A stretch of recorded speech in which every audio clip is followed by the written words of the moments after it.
Hi there folks, welcome to RRTV's live coverage of the iRacing ANZCAR Thursday Night Thunder.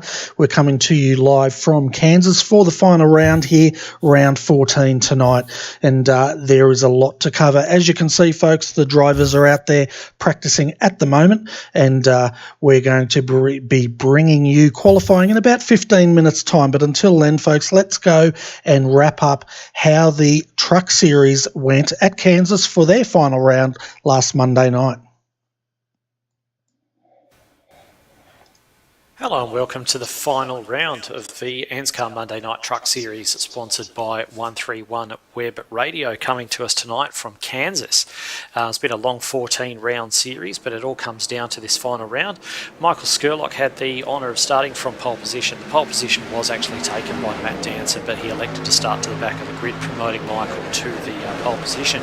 And he didn't get to enjoy it for long. The caution came out almost immediately with Carolyn Upton getting turned across the nose of Gavin Sadler there, and on the restart the top four comprising Callow, Dodman, Lear and Skurlock all moved away, with the remainder of the trucks following there close behind them, looking to make moves early on.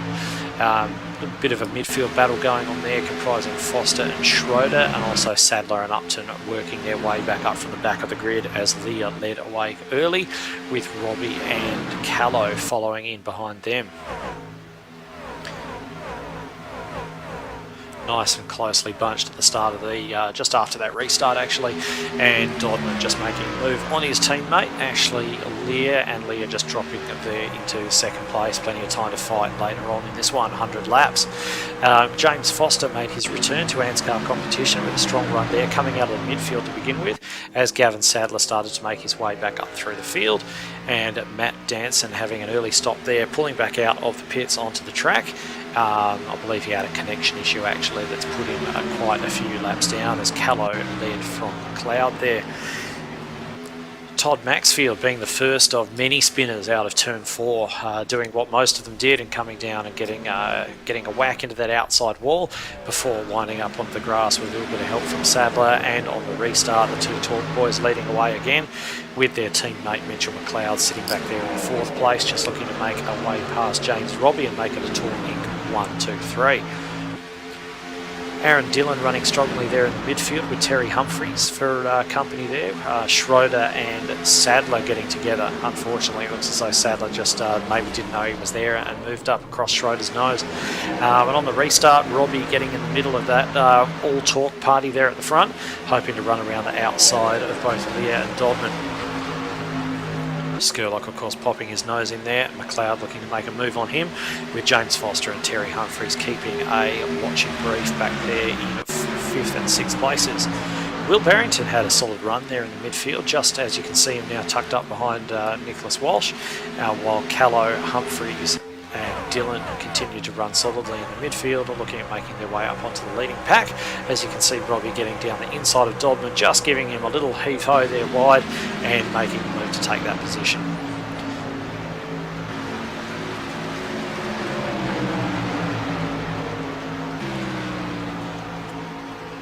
Danson, the man who has made so few mistakes so far in this series, having a mistake there while after having wrapped up the title, so that's the best time to make them, being the second driver to actually make that error out of turn 4 and whacking with the wall there. So as you can see, we've got Lear leading away from Robbie, Skurlock there, and you've also got Dodman, Foster and Callow running in behind them. Very closely, tightly packed, as there's been a couple of cautions, keeping the pack nice and closely bunched together, and move off into some absolutely brilliant green flag racing as well, all too wide up and down the field, as you can see being demonstrated right there with these guys all running too wide as we sit on board now with James Robbie.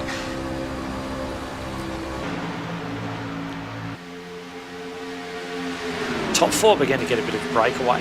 As you can see, Hunter there, I believe it's Matt Hunter, working away on the back of Barrington, who had a very good run as well. And this is the point where James Foster made his move on his return to the series. First race back in the trucks for quite a long time, and he's actually decided to try to make that high line work, and actually did a great job of that and managed to get up into 1st place, rounding up all of the front runners. And you can see him there just working his way around the outside of Skurlock as the other Torque Trucks have obviously realised that high line is working and taking advantage of that same thing as well, with Robbie in tow, leading that big train past Skurlock as he sat there on the inside. Callow just running up there behind Nicholas Walsh, and Hoppet running in close company with Shields.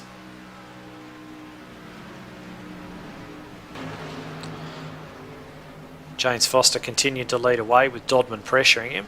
Looked very comfortable out the front for somebody who hasn't raced these things for quite a while, so he was leading quite well. But when this caution came out, everything was to change. The third truck now to go right up into the wall, Nicholas Walsh. Looks like he might have got a bit of help there. And Foster had a fairly ordinary pit stop and managed to emerge in 4th place behind the dominant Torque Inc. trio, and also Skurlock there, who's had such a strong race in this Kansas round, running up there at the front throughout. Callow slotting there into the 5th place as James Robbie just got mired a little bit back in the midfield and is now just working his way past Barrington with any luck. Foster then just tailing onto the back. His city dropped from 1st to 6th place as a result of all this shaken out. The two Torque boys making a bit of a breakaway there. Dodman leading from Lear. Hoppet and Shields just continuing their battle. And nice shot there of the two Torque trucks running there together up the front, and actually managed to work a Torque Inc. 1-2-3, so they'll be thrilled with that. Hayden Dodman leading home, his teammate Ashley Lear with their other teammate Mitchell McLeod coming home in 3rd place. So fantastic way to finish off this season. It's been an absolutely brilliant series. Quite a few different winners, dominated in the points by Matt Danson, of course, Nicholas Walsh and James Robbie taking the top 3 positions there. I believe Robbie actually snatched that 3rd position from Maxfield at this final round. So stay tuned. Next few weeks we've got season 2 coming, and a whole lot more besides. So stay tuned and enjoy tonight's Thunder.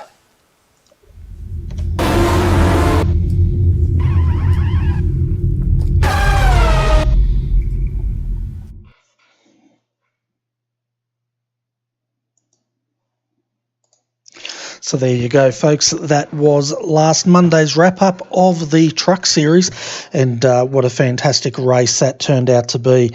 And congratulations to the podium. Dodman came 3rd, Lear 2nd, and Mitch McLeod took out that win. Having a look at how those points finished. Hello, welcome to the final. Wrong button, people. Let's try it again. Let's have a look at how the Monday night series did wrap up. Well, Matt Danson, he took the series. Nicholas Walsh came in 2nd on 475 points. James Golden Boy Robbie comes home in 3rd. Todd Maxfield, he finished in 4th. 5th was Steve Hoppet. You'll hear from him a bit later on tonight. Nicholas Shields, he finished in 6th. 7th, Michelle Callow. 8th was Ashley Lear. 9th, Sam Katakazinos. And rounding out the top 10 in that series was Mirko Dortnack. So congratulations to all of those drivers. And it was a fantastic series, that's for sure. There will be the Truck Series coming back next season. And stay tuned to the Facebook ANZCAR page for all the latest news on when that's going to happen. But as you can see, folks, we have 6 minutes of practice to go. And but before we get into that, let's have a look at the points coming in to tonight's final round. So Jason Martin, he's wrapped up the series on 566 points, but it's not about who's going to win this tonight. It's about who's going to set the podium. Josh Mickelmore, 500 points. He's got to keep an eye on Thomas Hinds behind him on 479 points. Dave Douglas also, don't count him out. He's 10 points behind Thomas Hinds on 469 points. 5th is Stephen Williams on 453, and he's one of the movers after last round. Matt Clowett 6th on 423. Edward Foster, he will be trying to beat Matt Clowett to take that spot. He's on 421 points. Danny G, he's in 8th on 417. 409 is Darren McKenzie. And rounding out the top 10 is Riley Curtis on 381. So I tell you what, Steve, there's a lot to play for in this top 10 tonight. Oh, absolutely, Bernie. G'day, Ryan. G'day, Bernie. G'day, all the viewers out there watching through the various links, YouTube, etc. Look, there's a lot to play for tonight. The guys know it's the last one. It comes right down to this. Regardless of what's happening in the top 1 or 2 or 3 there's still a lot of wiggle room, and the trucks showed that. At the start of the round on Monday night in the trucks, I actually thought that the top 4 was set. That was it.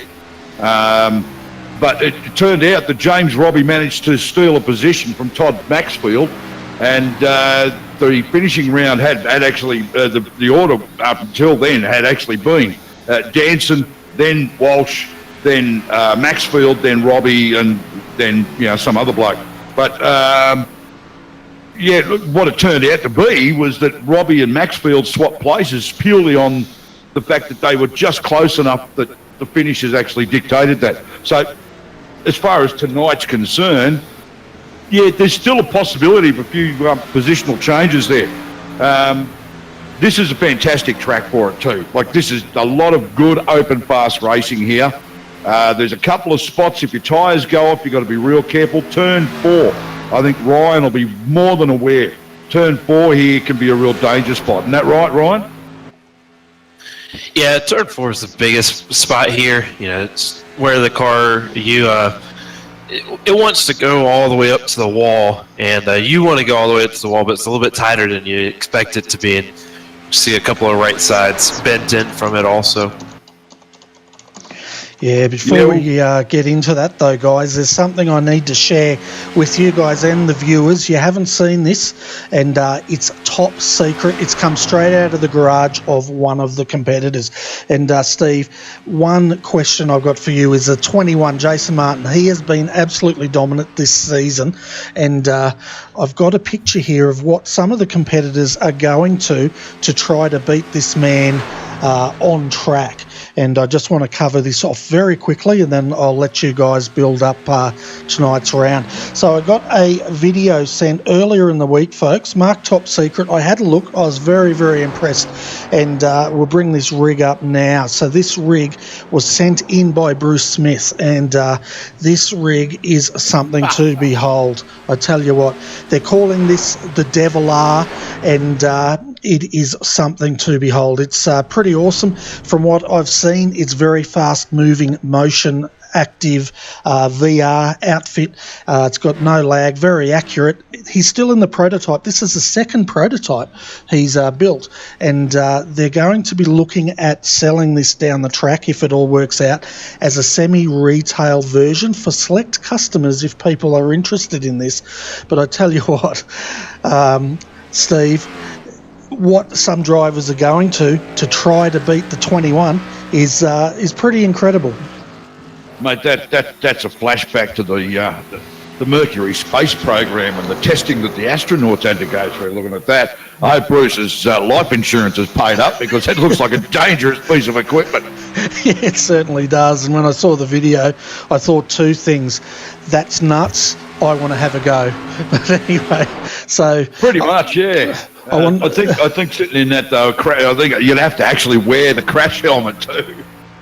Yeah, but I want to put it out to all the drivers looking at this. Next season, I want to put it out there.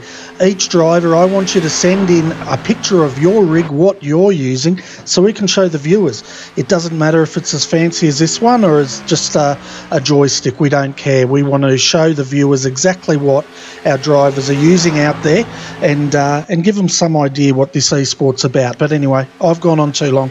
Going to hand you back to Steve and Ryan Shelton. They're going to call the final round 14 of the Thursday Night Thunder. It's over to you guys. No worries. Yeah, thanks, Bernie. As we started to get into, because Ryan and I already started to hook into what was the danger spots are in this track, and we saw Monday night that the real issue we had, apart from a couple of little sort of, the human factor, I suppose, but the main problem we had when we saw a few guys on the highlights reel, for instance, it was turn 4, coming out of turn 4. Matt Danson did it, Nick Walsh did it, a couple of the other guys did it. You come out of there and it's just, it must be just the camber on that particular corner, Ryan. I don't know, but the rear end seems to step a little bit and then it just gets loose on you. Is that what's going on? Not really. I mean, it's just a matter of the way the track is shaped and how you want to get up out of the corner. And also, this is sort of a slick track. It was paved about 10 years ago when they added in the progressive banking, which allows for the high line. What you're seeing, that's going to be the dominant line tonight. So, it's just a matter of the progressive banking, and also they're just trying to get as much power down as much as they can, and that's what's going to cause some of these guys to go through the infield grass. Yeah, I found the other night, I noticed it more later on looking at the replay, obviously, because, being in the car in the race on Monday night, I certainly wouldn't have noticed it as much, but looking at the replay of the race afterwards, I certainly didn't even realise when I was doing it that I was actually going as quick, if not quicker, on the outside line, on that high line. During the race, it's all heat of the moment stuff, and you just do what you got to do. But then you look at it afterwards, and you're going, "Oh yeah, I was having a good run on the outside line," So, but if we actually take our minds back to last week, the Thunder round, the post-race interview, and my question to Jason Martin was that we were coming to Kansas next week, and was he looking forward to that round? And his reply was, no, it's an outside line track, and I don't like the outside line. It doesn't work for me. And he was bang on, because we could see that the outside line works here. There were guys who got a really good run on Monday night, and I expect the same thing to happen tonight. As we watch Daniel Stevens come around for his first qualifying lap, he's going to put down a 30.235, and that will put him currently at the top, but he's the only guy who has put down a full lap so far. And yeah, like you're saying, the top line is dominant around here, and that makes passing a little bit harder, but it also makes passing a little bit more scary. And it makes it a little more exciting for us, because what's going to end up happening is some of these guys are just going to try throwing it down on the inside one good time, and they're going to try doing the old dirt, the old speedway slide job, try to get up next to the wall. I think we'll probably end up seeing that. The outside line's definitely dominant, but as those tyres start to go off, it's going to make it harder and harder to maintain the speed on that outside line too, isn't it, right? No, not typically. Typically, the car likes to tighten up, and with a tight car, you always want to run higher than you do. So the higher you run with a tighter car, it's going to be a little bit better. You can't run the low line when it gets tight.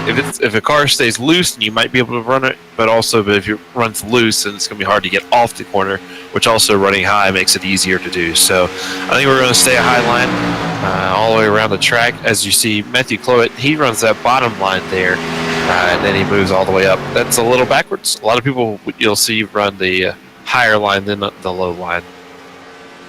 Yeah, so with qualifying ongoing at the moment, what we're actually seeing out there is some interesting stuff. I think from what I'm actually seeing here, we've got Norman Clark sitting on provisional pole at the moment on a 30.0. Danny G's just, that was a 29.999 for Norman Clark. 30.029 for Danny G. Mirko's actually pulled out a 30.1, another 30.144 for Matt Cloet. Phil Otto provisionally sitting fifth at the moment, and great to see Phil up there on a 30.168. And Daniel Stevens on a 30.234. The only other lap I've got listed here at the moment is James Zeitz, who's on a 30.246. A little bit off the pace, but he's actually out there at the moment. I think he's actually about to run his second time lap. I'm not too sure. Yeah, we got James Zeitz on screen currently. It looks like he's on his cool-down lap there, as he will finish off with a 30.246. Dwayne Priest just finished up his second lap with a 30.249, which is currently slowest, but it's only 8th fastest, so he might get away with it. Maybe we'll have some other mistakes, but practice laps. The fastest lap in practice was with, let me double check here, it was Danny G. He ran a 9.44 in practice. The slowest lap time in practice was Darren McKenzie with a 30.317. So Normally, qualifying laps are a little bit slower. Track's been used up, plus you only get 2 chances versus, as much as you want. But with Danny G being fastest in practice, that showed me that he's got some speed under him, and also Daniel Stevens has figured something out with this car too. He's in third in practice, but currently he is 6th on the qualifying board. Edward Foster out there on track at the moment, just waiting for him to register a time.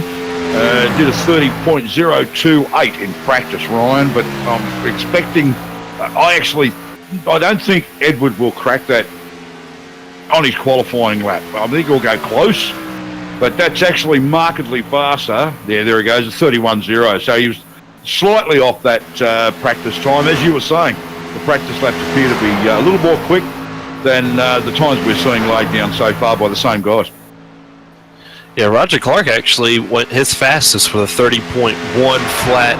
I do believe Edward Foster may have had some kind of issue because he's a second off the pace. So we'll see if he can improve on that lap time as he comes across the line. Now he'll end up getting the same 31.0. So he must have hit the wall, tapped the wall or something, because he actually did not register a lap that last lap. So Edward Foster is going to be one to be looking at through. We're trying to run through this field. Yeah, Edward. I expect Edward to put in another good showing. He's had a good run lately in a variety of different cars, but I expect to see Edward toward the front tonight, barring any unforeseen disasters. But look, a guy who definitely went quicker than his practice time, not by a lot, but it was enough. And that Norman, who's the only one to score a 29 in the qualifying session so far, Ryan. Yeah, if you look at the official timing, it's showing 29.9 and a 30.0. So on our screens, we're seeing a 1/100th or 1,000th of a second. On your screen, you're actually seeing a tie race. So it does show that we have a tie for the pole currently, but on our screens we are showing a little bit of a difference, but it's only about 1/1000th of a second. So with the top 4 being within a tenth of each other, I do believe we're going to have a really close race on our hands. Oh, absolutely. And looking at who it is at the top there so far, I mean, we've still got a few guys to run. But Norman, Clark, then Riley Curtis, then Danny G, then Roger Clark, and Mirko Doutnak. There's your top 5 at the moment. But we've got, I think, Jason Martin yet to actually run. Oh, no, he's out there on track at the moment. Still waiting on a time from Darren McKenzie, Josh Micklemore, and Stephen Williams as well. Yeah, Jason Martin's going to try stopping it before he gets that line, which he will not be able to because he actually tapped the wall. So he's going to forfeit his first lap, or he might even try to run it, dirty like that to give him some kind of a difference, or, maybe some kind of a race, because I do believe that if he qualified just out front, he might have just ran away with this one. But looking at the practice times, he actually wouldn't have ran away with it. So we'll see what he can do. He does have some damage and a lot of he had off track, so this lap will not count. He will have to run one more lap to actually get a lap that does count for him. Yeah, that's unfortunate, but at the same time, he'll face the challenge of coming from further back. Although he's actually out there at the moment, I know his first lap certainly wouldn't have counted. But waiting to see if he can actually produce a time there. 32.3, yeah. Not a great time. In fact, I'm a bit surprised at that. Was that the lap where he touched the wall? Yeah, he's still running around. He finished up his last lap, and it looked like either it didn't count or that was the second one. So he's not gonna qualify on pole. He will start in the back of the field. Jason Martin will start in the back of the field. I think it'll be a case of challenge accepted as far as Jason's concerned. I won't say that he didn't want to come here or that he was worried about it, but yeah, it's certainly, from what he was saying, the car is a little bit loose and it's not one of his favourite tracks, but he'll do what he always does, and he'll race hard and see where he can actually come from. But where he can wind up, rather than we know he's coming from somewhere towards the back at the moment. But we're still waiting on a lap time for Josh Micklemore and Darren McKenzie, and neither of which are actually out on track at the moment, Ryan. No, we just saw Stephen Williams go around, and he got one lap in his second lap. He hit the turn 2 wall, so that will finish up his qualifying. He will finish up with a 31.3. So we got a couple of 31s out there. A lot of them just due to maybe just playing it safe, trying to get a lap in, then going hard on their second one to where they maybe tap the wall or something. So you see Jason Martin just trying to do a little bit of extra practice or what have you. So right now we're just waiting on Josh Micklemore and Darren McKenzie to put down a lap, and that will finish up our qualifying session of 17 cars. They will not take time for tonight's race. Well, fantastic to see Norman Clark up front. We've got Norman Clark on pole position with Riley Curtis alongside him. So that's going to be very interesting. Bruce Smith is sitting on the inside of the second row, and he's going to want to get to the front as quickly as possible. Yeah, and with the 110 laps we have to run tonight, I think he's got enough time to make up all that, make up all the places that he lost in qualifying. But yeah, no, looking good there. Just waiting for the cars to complete gridding up. So if we actually take a look at the way they line up for behind the pace car at the moment, we've obviously got Norman Clark sitting in pole position, and then alongside him on the outside will be Riley Curtis. Then Bruce Smith coming out of third on the inside line, and fourth place starting is Danny G, who's actually on the outside. Then on the inside in the third row, Roger Clark with Mirko Doutanak alongside him starting from sixth on the outside. That's going to be a very interesting start, I'm afraid. So what we also need now is Matt Clowett on seventh, and then Phil Otto starting from eighth. Pardon me. And then we've got Daniel Stevens, I believe, starting out of 11th. 12th place, Dave Douglas is where Dave's actually going to be coming from. And he's going to have Edward Foster and Stephen Williams in behind him. And then, of course, Jason Martin, who didn't have a great qualifying session. And then Josh Micklemore and Darren McKenzie starts out of 17th position. And that's going to be very interesting tonight. There's a lot of names at the back that you would normally expect to see at least towards the front. And with Norman Clark and Riley Curtis off the front row, I just can't wait to see how that's going to work. Yeah, and it's going to be a little more interesting watching Jason and Josh, two of our fastest guys, run up through the field from the back. But it is nice to see a couple of new faces take the green flag as we see the pace car here in that Ford Mustang. He's about to dip off here as they come off turn number 4. As you see the pace car go off, Roger Clark has control of the field. He went as soon as the pace car left, and that caught Edward Foster or Roger Clark, Bruce Smith off guard, and that put him way back. And now Riley Curtis will be riding in that 4th position after starting in 1st. Bruce Smith in that 13 car is going to try taking the lead from Roger Clark here on the first lap going into turn 3. Yeah, Norman Clark is leading, and Bruce Smith makes the move, takes the lead on that one, as Norman just lets him go.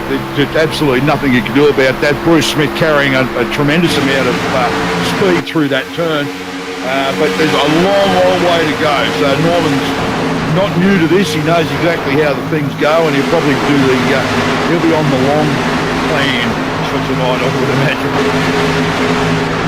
Yeah, these tires do tend to wear out pretty quickly, especially on this new tire compound that they're running for the NASCAR cars this year.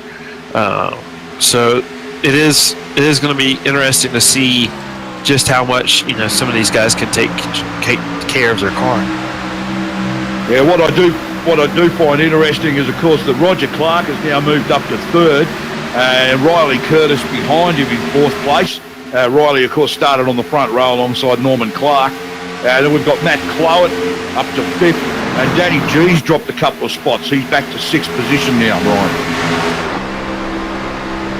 Yeah, and you're going to see some of these guys are going to have some pretty ruined fenders, as we see Roger Clark here in the third position, and he's already got his damage right side from hitting the wall. So you're going to see some of these guys are going to be running right next to that outside wall, trying to get as much speed as they can down these very long straightaways and try to keep their speed up, try to get some of that momentum to carry them through the race. Matt Clowett, not having a bad run. He's actually gotten past, Norman Clark now. So the order's actually jumping around a little bit. Actually, no, sorry, Danny G's in front of. The MFR cars all running very similar liveries. I just got to remember who's in what colour. But yeah, Danny G that is. And as we actually look at Roger Clark still running in third position. Riley Curtis behind him, then Matt Clowett, Danny G, Daniel Stevens in seventh, Mirko Doutnak back to eighth position. James Zeitz still inside the top 10 in ninth, and Dave Douglas rounds out the 10. Yeah, and if you want to, just any idea of how hard it is to pass around here, Jason Martin is still in 15th position where he started. Josh Mickelmore has moved up a few places from his 16th starting position, but that was just just out of just sheer luck that he was able to get a couple of spots. But Jason Martin is still hanging out in that 15th position, so we'll see if he can't move up through the field throughout tonight, as we do have Matthew Clowett on the inside of Riley Curtis trying to take away that fourth position from him. The guy who seems to have gotten an absolute shocker of a start, he's sunk like a rock in a pond, and that's poor old Phil Otto, who actually had a pretty reasonable start. He actually started on the 8th on the grid, as back to now in 15th position ahead of Darren McKenzie and Stephen Williams. Yeah, he must have just got trapped on an inside line. A lot of times that's what tends to happen with if you see somebody who's just dropped really bad, is that what will happen is that they'll get on that inside line and people will just start passing them, and they have no way to get up into that top line. There's just no room to get in there. Yeah, and we've got Jason Martin all over the back of, who's that? Dwayne Priest, actually, running 13th and 14th at the moment, as Jason just starts to make his way through the field as they all settle down a little bit. To round about this time that you start to see a few gaps open up and the field starts to decompress a little bit, so it gives a little bit of room for Jason Martin to start to move up a couple of spots, so we'll start to see him advance a little bit. Phil Otto still back there in 15th, but Bruce Smith continues to lead from Norman Clark and Roger Clark, with Matt Clowett in 4th and Riley Curtis rounding out the top 5 at the moment. Riley Curtis just got into that outside wall, and it almost made a huge collision between him, the two MFR guys, and Mirko Doutnak. Now Riley Curtis will be riding in that 7th position behind both the MFR cars, but his right side is really caved in, and Mirko is trying to really capitalize on that damage that he has, because now that car is just not going to run very well. It looks like he's really overdriving it right now, and that's going to allow Mirko to kind of dive down, and here comes the rest of the pack for Riley Curtis, who had a promising start in that 2nd position, but he's starting to fall like a rock right about now. Yeah, he's just touched the wall again, Ryan. Just a little bit of a brush in front of Josh Mickelmore, who's smelled a bit of blood in the water, and Riley is definitely suffering. He's got Mirko Doutnak in front of him, Josh Mickelmore about to pull up alongside, and Edward Foster right in his rear bumper. So, yeah, he's a bit of a lame duck out there at the moment. He needs to find a line and he needs to find some speed. But his teammate Edward Foster's in behind him to try and help him out a little bit. But the damage he's got along the right-hand front there, it'd be interesting to see how much of a difference that makes, as Mirko gives the wall a really good rub and runs along it for several metres. Sparks everywhere off that one. Yeah, there was about a line of about 4 of them who went into that turn 1 wall, and It looks like that's what a lot of guys are going to end up doing. A lot of right side of the car. Oh, Mirko gets into the wall, huge, and he tried to keep Edward Foster from passing him, but that was almost too late, and that's his car is ruined too. So, like I was saying in the pre-race, that turn 4 wall really comes out in front of you, especially on these long runs, and the car starts to tighten up, and that's going to allow these guys to. Some of these guys at the back, like Jason Martin and Josh Micklemore, to make some of these passes a little bit easier. Yeah, after my disaster of coming into the wall a little bit too hard at Dover, I sort of learned my lesson, and that was something that was actually on my mind on Monday night, was that turn 4 wall, and I pretty much, I think I managed to avoid it all night long somehow, but Mirko certainly didn't miss it that time. And Edward Foster's taken advantage of that, and he's actually pulled a pretty good buffer over Mirko at the moment. With Daniel Stevens ahead of him, Roger Clark in 5th ahead of him, with the leader Bruce Smith still going, from Norman Clark, Matt Clowett and Danny G in the top 4. So just waiting to see how they're going to pan out a little bit further. Edward's got that spot, but Mirko's not given up. He's closed that gap a little bit. Yeah, Mirko has started to close that gap a little bit on Edward Foster. His teammate further back, Riley Curtis, it's not his teammate, but further back, back in that 10th position. That battle for 10th has just started to liven up a lot.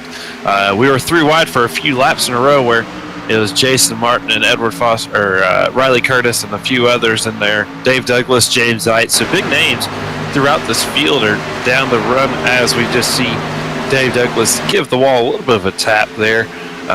And this race back here for the 10th place is getting really, really feisty. Yeah, it would have been good to see Thomas Hens in here tonight for the final round, but Thomas hasn't been able to make it tonight, which is a bit of a shame. But we'll see how we're going to get plenty of action here anyway. So just, it would have been nice just to see Thomas's name in there and mixing it up with the guys for the final race. But he obviously wasn't able to be here. So we've got a 17-car field and everybody's still running. And I think everybody's still on the lead lap, which is nice.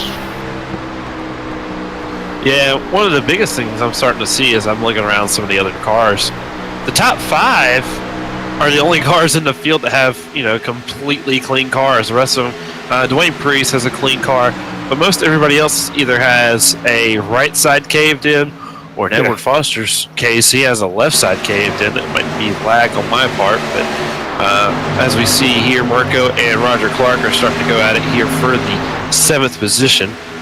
Yeah, but just noticing Roger Mirko had no problem at all passing him then. It was just looked too easy. I don't know whether Roger got a little bit loose there, just washed off a little bit of speed or what, but he certainly picked it back up again now. Mirko took advantage of it and got past him, but he's certainly not pulling away from Roger at this point.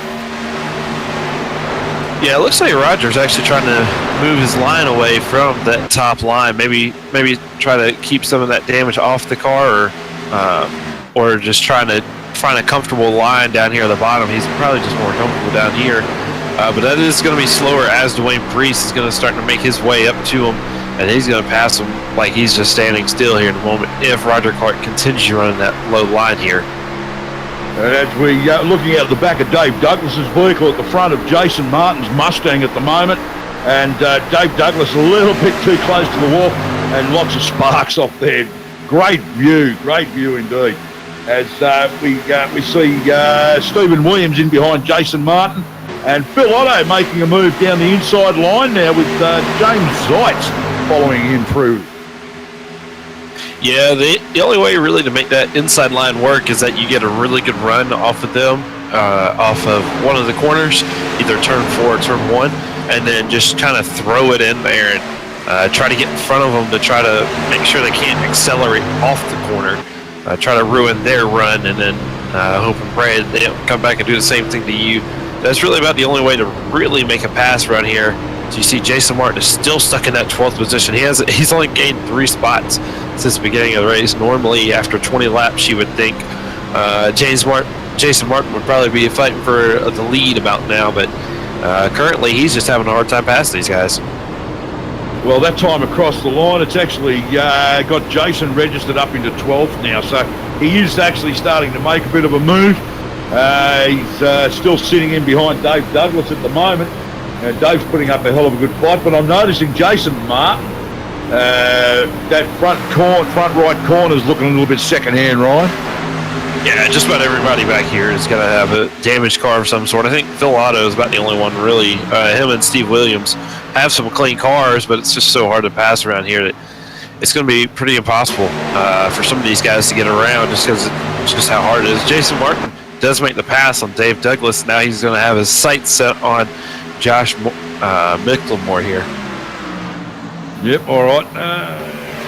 Stephen Williams as well. He's still in the fight. As we take the view from the back of Jason Martin's Mustang, we got Dave Douglas and Stephen Williams side by side there with Josh Micklemore just getting his nose in. A bit of a photo bomb on the video angle there, and getting his nose in there. He's also been passed by Jason Martin, obviously. Yeah, Jason Martin is he started to find his rhythm here, and he's starting to really put down some really solid laps. So even after passing Josh Micklemore and having to make that pass, he ran a 30.936.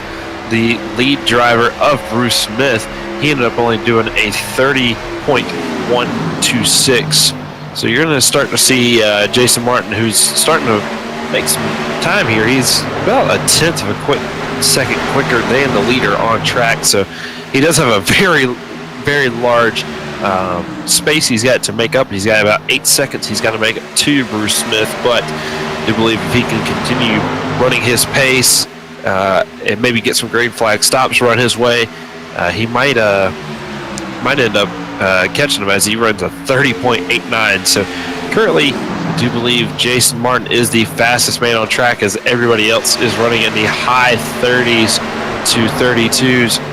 He did run a 31.8. So just behind him, and Steve Williams was about the only guy who was faster than him, and Steve Williams has he has a clean car versus Jason Martin's no. Yeah, just looking at some of the comments in there, and yeah, good day to a few people that are actually in the live chat on the YouTube channel at the moment, but RRTV. James Foster, and he's mentioned in there, no Thomas Hinds, and that, Martin hasn't made much progress, but he has now.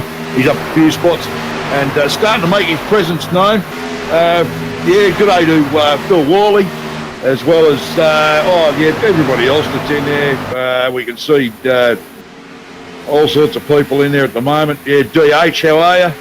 And that looks like Dave Douglas's signature there, saying go Dave Douglas. So I'm his biggest fan. Yeah, okay. We get that, Dave. All right.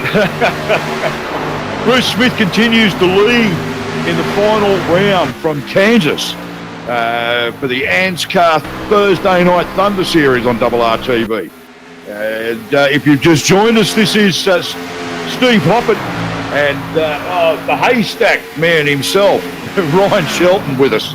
And Bernie is there and he's pushing the button. So I hope you're enjoying the stream as we watch Bruce Smith continue to lead this one from Norman Clark, Matt Cloward in third, Danny G in fourth, Greskowitz is I think what it is, and Edward Foster rounding out the top five for you there, Ryan.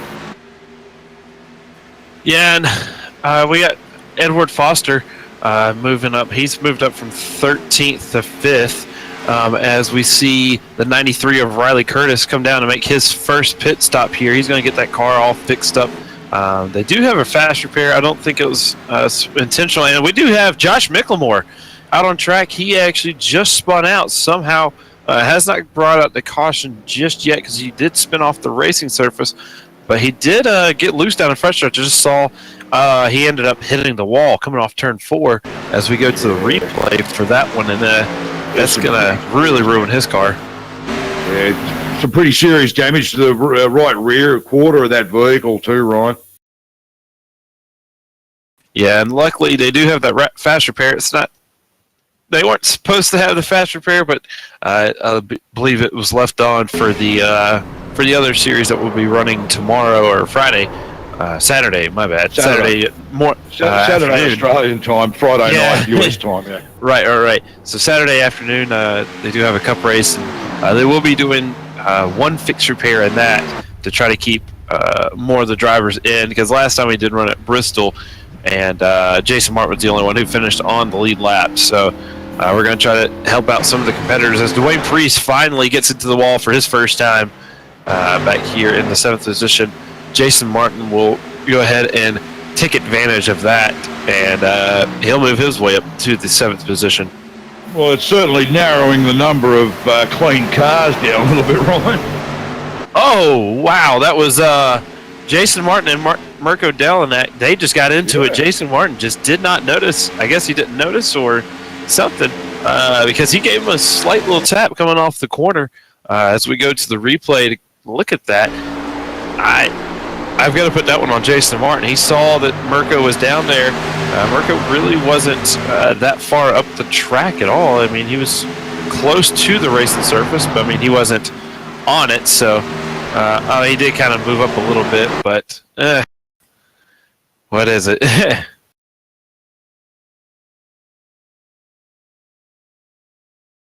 I'm not quite sure really what happened there, but it almost looked as though Jason got loose and just went to the right. It's as simple as that. I missed something in the visual of it there, but it looks like he just misjudged where Mirko was on track by the looks of it. Yes, Jason Martin's car is a little beat up. He's going to try to make up some of his position. He's just lost because he's just lost out from 7th to 9th. His car is a bit secondhand at 32.3. Oh, Josh McLemore back behind him. Roger Clark, my bad. Roger Clark got huge loose with James Zeitz. He got major loose. It looks like, James Zeitz came up and he just tagged him. I guess he thought he was clear, but that was a really good save by Roger Clark there in that 09 car. That was an unbelievable save. That has slowed him and the 08 of Darren McKenzie down. And also James Zeitz. That was a huge save. And now there's a huge wreck with Roger Clark coming off turn 4.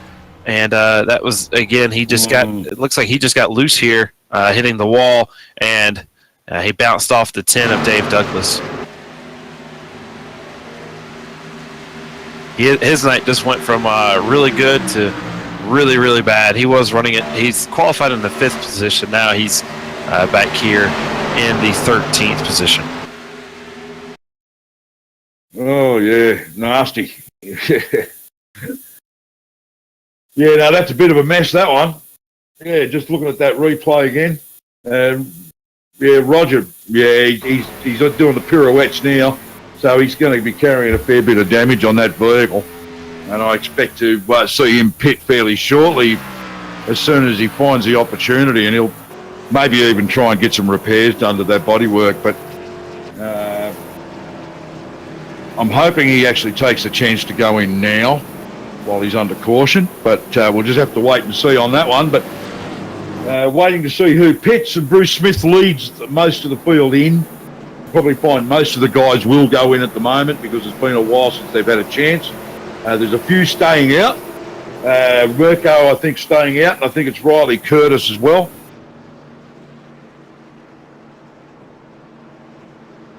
Yeah, some of these guys may have already taken their pit. Riley Curtis being one of them, he did pit. Mirko is trying to get his lap back also from pitting.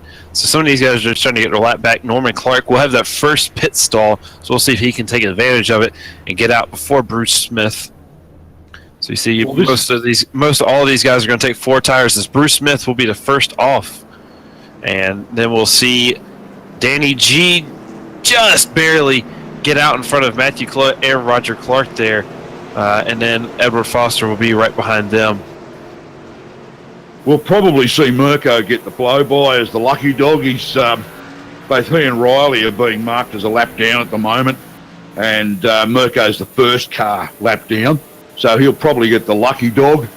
That's why both of those guys have just stayed out there at the moment. So we'll have to see how that works out as the rest of the field then joins in behind them. So we'll get these positions sorted out next time across the line and actually work out who technically is sitting where, although under the caution, the cars should have all held the position they were in when it came out. Yeah, they just went ahead. They pitted right before that caution came out, so they will just drive around the pace car as soon as they get one to go, and they'll start on the inside of the. Both start on the inside line. So we'll see if they can't make their way through it. Yeah, that'll put them back on the lap again once they get in and they hook around before it goes back to green again. So. They'll get that lap back without a problem. And then it's just a matter of working their way through the field. So it looked like a bunch of people did take their fast repair. James Zeitz did not take his fast repair. Neither did Roger Clark, which is a bit odd for him. He hit the wall really hard, and that car is really destroyed. So both of them will be out there in second-hand cars. Dwayne Priest didn't take it, but his car is still pretty well up. But everybody else seems to have very clean cars as we race around here at a grand total of 100 kilometers an hour. Yeah. We're actually still on lap 39 with the effective leader being Bruce Smith and Danny G behind him, followed by Matt Clowett. And great to see Norman Clark, who started on pole and is still sitting fourth after up to 40 laps now. So with 110 laps in the event, we've got 70 laps to go, and it's going to be great to see how we go on this restart. We've had Mirko Doutnak and Riley Curtis both given the wave by to pass the pace car, so they'll pull that lap back, and that puts everybody back on the lead lap again, Ryan. Yeah, everybody's going to be back on the lead lap, and one of the biggest things to watch here is going to be Jason Martin, see if he can actually pass people or if he's just going to stay where he's at, because he is starting on the inside line. Inside line here is definitely not the best place to start. It's actually one of the worst places to start here. Inside line, middle of the pack, so he's going to have nowhere to go, and it's going to be rough for him to even try to make his positions. He's had a really hard time already. But it's probably going to get really hard as Bruce Smith is about to have control over this field once the Ford Mustang pace car runs down on the inside. And he drops off. Bruce Smith has control over this field. He waits a little bit longer than what Norman Clark did, but he's going to get going, and that's going to leave Danny G behind him, and Matthew Clowett will try to capitalize on his third place that he currently has. He has been moving up through the field really, really well. Yeah, with the field bunched up again, it's good to see and interesting to see who's actually going to be competing with who. As we got Edward Foster and Norman Clark side by side. Edward takes that position, and in behind him, I think we have is that Dwayne Priest. Actually Stephen Williams, pardon me, and Jason Martin with Dwayne Priest on the inside of them. They're all over the back of Norman Clark now. Yeah, and so we saw Jason Martin managed to make up a few spots on that restart. He's up in the 7th position currently, right behind Stephen Williams and above Dwayne Priest. Dwayne Priest just gets out of it a little early so he can get in the Congo line that runs the wall here. And Jason Martin is trying to make a few passes happen. He's trying to make them himself as Stephen Williams just got off that turn 4 wall. And we got another car in the back who's all spun around. It might be Roger Clark has spun around again. His night has gone from bad to worse, and he will he's going to try to stay on the lead lap as the rest of this race happens. So he goes to the Roger there. He managed to get it back on the track, so whether he actually suffered any further damage and all that, I'm not really sure, but it certainly did cost him track position and distance, because he's now at the back of the pack, and with all that that damage that he appears to still be carrying, that is going to actually hurt his chances of any real competitive speed as well. Yeah, and you can just see there on the replay that he just got a little loose by himself because the car's just really, really damaged up, and he's put it into the pit road here, and he's going to try to get his car all fixed up. Hopefully he can get back out there and maybe get his lap back sooner than later. Okay, just checking on a couple of positions throughout the field. Just taking a look at Matt Clowett at the moment, sitting in second position, up from a couple of spots at the start. And he's had a little bit of a mixed race. I mean, he's sort of been there, but sort of back a couple. Now he's back up to second position and trying to run down Bruce Smith in that 13 car. Bruce has got about 4 car lengths on him. Behind Matt, sitting in third, is Danny G, and then Edward Foster in fourth position. Jason Martin now rounding out the top 5, Ryan. Yeah, he slowly but surely has started to make his way up through the field. Currently lapping at a 30.866, where Bruce Smith is actually at a 30.7, and right behind him is Matthew Clowett is a 31.0. So Jason Martin is not the fastest guy on this track. He's not really enjoying this race. It's definitely a trying race for him. The rest of the season has been mostly easy, except for Road America, where he had some issues there. But this race, this is the mile and a half that we thought he would just dominate, lead, make sure that nobody could pass him, because it's super hard to pass around here. But he's having issues as he does go around, or he's trying to make a pass around Edward Foster here through 3 and 4. Well, that's it. I mean, as I said in the interview, post-race interview last round, he certainly wasn't enthusiastic about coming here. So he's obviously raced here before, and he knows what the track's like, and obviously just doesn't suit his driving style. He's made up plenty of spots, but it's certainly, it's certainly not quite the Jason Martin performance that we're used to seeing. He had a poor qualifying session, and although he's picked up a lot of spots through the race, he's into the top 5 now, and I can't help but think that he'll struggle a little bit with that car damage to really make a massive impression on the guys ahead of him. It looks like Edward Foster might have had an issue there, because he just got way out of the way, and now he's dropping like a rock. So I'm not sure what happened there. Is Dwayne Priest, he's going to try to make a pass here on Norman Clark in that number 6 car, as Dwayne Priest makes a very clean pass, and that looks like he was trying to go for 2, trying to pass Jason Martin there also. So we'll see if that happens. Back up to the front, it's actually getting pretty interesting here. Bruce Smith is starting to lose ground to Matthew Clowett. Matthew Clowett did lose a little bit there in the middle, but now we're working lap 50, and Matthew Clowett is actually starting to bring that half a second gap back to Bruce Smith here. And then he's going to try to close up that half second, try to gain that time back, and he is actually starting to make a huge run at him, as he's now only 4/10 behind Bruce Smith here in the number 13 Ford Mustang. Well, Roger Clark showing a little bit of pace at the moment. He's been to the pits and had that damage repaired, so he's able to actually be a bit more competitive now and carry a bit more speed. So he's actually making things interesting, although I'm just trying to see exactly where he's located. He's 2 laps down at the moment.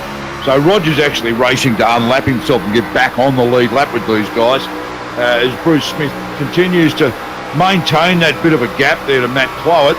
And with Roger now in between the two of them, it'd be interesting to see how this is going to work out. Matt Clowett brings a little bit closer up to Roger Clark, but it's Bruce Smith that he's actually racing for position, not Roger. Roger is actually out of sync in the field there at the moment. Yeah, Roger Clark is trying to do what Bill Elliott did in the it was the 84 or 85 Talladega, where he went 2 laps down, and he's trying to make both of those laps back by himself. One of those laps was given back to him because everybody pitted. The other lap, he drove himself through the field and around the track to get that lap back. But as you see Roger Clark here, he's trying to get to at least 1 lap down so if a caution does come out, he can just unlap himself by not pitting. But with that traffic, it has absolutely ruined Matthew Clowett's run to try to catch up to Bruce Smith. Maybe the traffic being with Bruce Smith now might make it a little bit easier for Matthew Clowett to catch back up. Well, if Bruce Smith's going to sit in behind Roger Clark in the way that he's doing it at the moment, that's going to make it probably a whole lot more difficult for Matt Clowett. I mean, it's only a 1.5 mile track, but if Bruce can successfully stay in behind Roger there, it gets Roger that lap back, which it's done now. He's now only 1 lap down. But at the same time, it's going to assist Bruce Smith in keeping a gap over Matt Clowett, who's running second. So. Yeah, Roger Clark is on those newer tires. As Daniel Stevens has slowed down to a slower pace here. Looks like he might have some issues here because his internet's been going in and out. And it looks like Daniel Stevens might have some real issues. So this car is in and out, and he's really slow down the bottom of the track. He's being scored 1 lap down as he goes into the pits now currently. So we'll have to figure out what happened with him, but not exactly sure. That was a bit weird. Yeah, I'm noticing James Zeitz battling with Riley Curtis, who brushes it up against the wall one more time, just for good measure. Yeah, James is the last car on the lead lap at the moment. So he's actually in danger of dropping a lap down at some point, battling away with Riley Curtis. Riley's actually still managing a fair bit of reasonable pace, although he's carrying a little bit of damage down that right-hand side. James Zeitz, I think, looks like he's carrying a fair bit of damage across the nose of his Ford Mustang GT. So, yeah. As James Zeitz on the outside line picks up the spot, takes Riley Curtis, pushes him back another spot. Next time across the line, it'll actually register James Zeitz in 14th position. But Bruce Smith continues to lead from Matt Clowett, with Daniel Greskowitz in 3rd. Jason Martin now sitting 4th after Edward Foster had a little bit of an episode and washed off a fair bit of speed, but he's actually picked up a couple of spots from where he was now, back up to 5th place with Drain Priest 6th, Stephen Williams 7th, Josh Micklemore 8th, and Norman Clark back to 9th now, so I'm not quite sure what's happened there, Ryan. Yeah, Josh Micklemore actually got into him a little bit coming off 4 a couple of laps ago, and it got him kind of loose, and he's starting to drop real bad as his speed's starting to slow down, and he's also about half a second slower than Josh Micklemore. So it looks like the tires and that damage on that car is starting to catch up with him. Yeah, that certainly would have hurt him. So, but yeah, take a look through the field. Phil Otto's still hanging on to a top 10 spot. As Phil actually continues to battle with a couple of the guys around him. He's got, physically in front of him, I think that is actually, Daniel Stevens, I think. And he's got Darren McKenzie behind him in the 08 car. Looks like Jason Martin is actually starting to try to make a pass here on Danny G. He's starting to size him up just a little bit as he runs right up on that back bumper of that MFR Camaro there with Danny G, and they're starting to line up, and it looks like Jason Martin is really trying to make a pass happen here through 3 and 4. Yeah, actually, pardon me, it was the 6, not the 66, that Phil Otto's now actually passed him, so that's Norman Clark. So that actually, next time around, that'll actually swap their positions on the telemetry. With Norman Clark back in 9th, he will be back in 10th now, with Phil Otto up to 9th position. So poor old Norman Clark, he's actually slowly dropping back in this field for whatever reason it was, but he's certainly not comfortably running where he was earlier in this race after starting on pole. Yeah, and it looks like Jason Martin is actually trying to make that pass happen now as Danny G just got a little loose coming off 4 as Jason Martin went down. And what also has happened is that because Jason Martin is locked in behind Danny G actually sped up a lot to try to catch up to Matthew Clowett, who has slowed down just a little bit. Matthew Clark may have ran his tires just a little hard there at the beginning, and it has really started to affect him, and he just throws it down into the corner there, trying to make a creative gap between him, Danny G, and Jason Martin. So this battle for second is really starting to heat up here as we cross the line after 63 completed laps. Oh, yeah, look, this is great stuff. Matt Clowett is being gained on hand over fist by Danny G, with Jason Martin right in behind him at the moment. So the two of those working well to get a little bit closer to the guy in second spot, Matt Clowett, who's...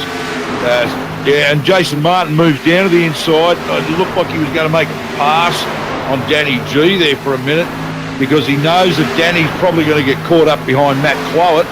But they've both moved down to the inside line now, which cuts off any way for Jason Martin to move in there. So, but they're back again, and Jason Martin just starts to pull up alongside Danny G. But being on the outside line, Danny G's just got a little bit of an advantage there. Yeah, and he's trying to catch up to Clowett here in that second position. Danny G, I think, is the fastest between three cars currently on that high line, but he's really fighting that car. That car is wicked loose, it looks like, especially through 3 and 4. But another note to put in your lunchbox here, you see we're getting close to where they were pitting last time. Last time they started pitting about 35 laps into the race. We had our first caution there on lap 37. We're now currently 20 laps. We're working about 25 laps after the caution, so we've got about 10 laps where you might start seeing some of these guys come in, maybe make their final stop for tonight as we work lap 67 of 110 laps that are scheduled. Yes, it's going to be interesting to see who's actually going to stay. Oh, Danny G's in the wall, and Jason Martin actually got into him. And that's going to, both of their cars are really messed up now because that was a huge wreck. As we go to the replay, we're going to have a quick look back at that one. You can see they're coming through here, and Danny G just throws it into the turn 1 and 2. You always think you have a little more grip than you do, and he's got into the wall, and Jason Martin had nowhere to go, and that's going to run into him into the back of him, and both of their cars are going to have some damage for the rest of the race here now. Great reaction from Jason Martin there. I mean, slow motion there of the incident. It makes it look like he had all the time in the world, but I can guarantee you, sitting behind the wheel when the guy in front does that, yeah, there's not a lot of room to think. You just do. Yeah, as we just checking back a little bit as we're looking at live pictures now, as we're still looking at the replay. Checking back now, we've got Josh Micklemore, who just made the pass on Edward Foster for that 5th position. So between Jason Martin and Josh Micklemore, they're trying to get the most cars passed in a single race. The pass that Josh Micklemore made was just recently, and his car is actually completely straight. So we might see him do really well in this race. We see a few guys go down into the pits. We got Matthew Clowett and Danny G both headed down to the pits for their final time of the race. And Danny G drops through the field now because he's actually in the pits.